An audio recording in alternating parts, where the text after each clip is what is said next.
अगली बड़ी खबर आईआरजीसी के हवाले से। आईआरजीसी ने बड़ा दावा किया है। अमेरिकी ड्रोन को मार गिराने का दावा किया गया है। अमेरिकी MQ-9 ड्रोन को गिराने का दावा किया गया है। हॉर्मुज के ईस्ट में MQ-9 ड्रोन गिराया गया है।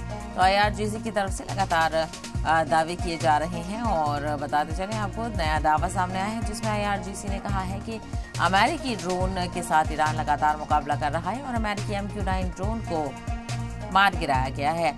हॉर्मुज के ईस्ट में MQ-9 ड्रोन मार गिराया है। आईआरजीसी की तरफ से ये बड़ा दावा किया जा रहा है। तो ईरान की तरफ से लगातार हमले जारी हैं और अमेरिका के जो हथियार हैं उनको भी गिराने का दावा किया जा रहा है और अमेरिकी ड्रोन को मार गिराने का दावा आईआरजीसी ने किया है। अमेरिकी MQ-9 ड्रोन को गिराने का दावा किया है। हॉर्मुज के ईस्ट में MQ-9 ड्रोन को गिराया गया है। आईआरजीसी ने यह दावा किया। वैसे में देखना बेहद अहम होगा कि अमेरिका इसको लेकर क्या कुछ जानकारी साझा करता है, क्योंकि बाज़ दफ़ा अमेरिका की तरफ से ईरान के हमलों को नाकाम बताया जा रहा है।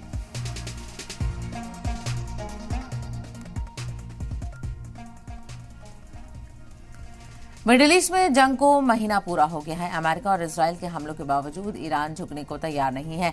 लगातार हमले और बढ़ती कशीदगी और दोनों तरफ से तबाही का सिलसिला जारी है। दावों और हकीकत के बीच ये जंग अब और लंबी होती दिख रही है, जिसकी वजह से अमेरिका के पसीने छूट रहे हैं। रिपोर्ट देखिए।